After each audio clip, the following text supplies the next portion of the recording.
question that comes up a lot. We don't need to belabor it, but let's answer it. When do people, or should people, transition to phase 2? What might be happening in their experience in the program where it would be appropriate? Adam, I'll just come back to you. What scenarios come to mind around when it would make sense for someone to transition to phase 2? That's a loaded question, and I could get in a downward spiral of all the routes, but I'd probably pick the most common that I see, and that's diet fatigue. Whether that's a couple weeks in and people are playing with recipes, but they're running out of ideas, or they don't feel as excited about the structure, and some people take it half a year and feel great with that structure. But more often than not, it might happen before they hit their goal weight that they just might need some more tools. So diet fatigue would probably be the biggest one that I see here in our program. Yeah, I would agree with that. We shouldn't overlook that there are people that reach their weight loss goals, and then of course they would transition to phase 2. Tony, build on that a little bit. Just any reasons why people would transition to phase 2?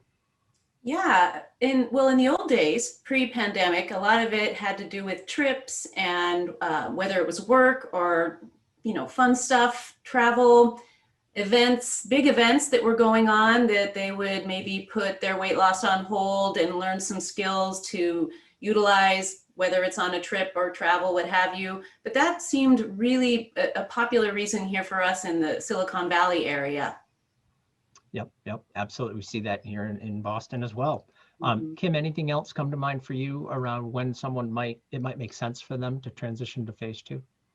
Absolutely. If you're finding yourself going out of the box a lot more, it's better to be in phase 2 and have the support around making the right choices of what to eat, so it kind of goes back to the diet fatigue that Adam said. And another thing that I would add is losing weight loss momentum, so you're in phase 1 and you're trying a bunch of different strategies, volume, blast plans, trying different things, and right. It's just not working. You're not losing weight. So it's time to really protect that weight loss and try something new in phase 2.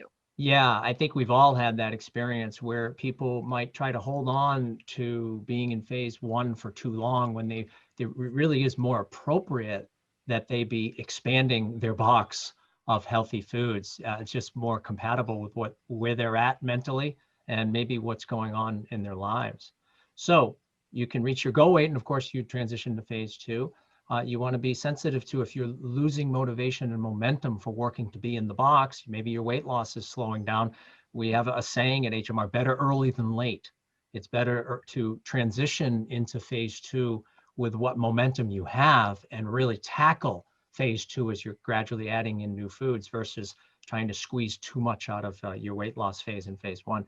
One other practical thing, guys, I'm sure you've heard this too, which is phase 2 is less of an investment. It's doesn't cost as much as phase 1. You're eating other foods when you're out and about, so I would just throw that one in there as well. It's not quite as common as the ones we've already talked about, but it's worth putting on the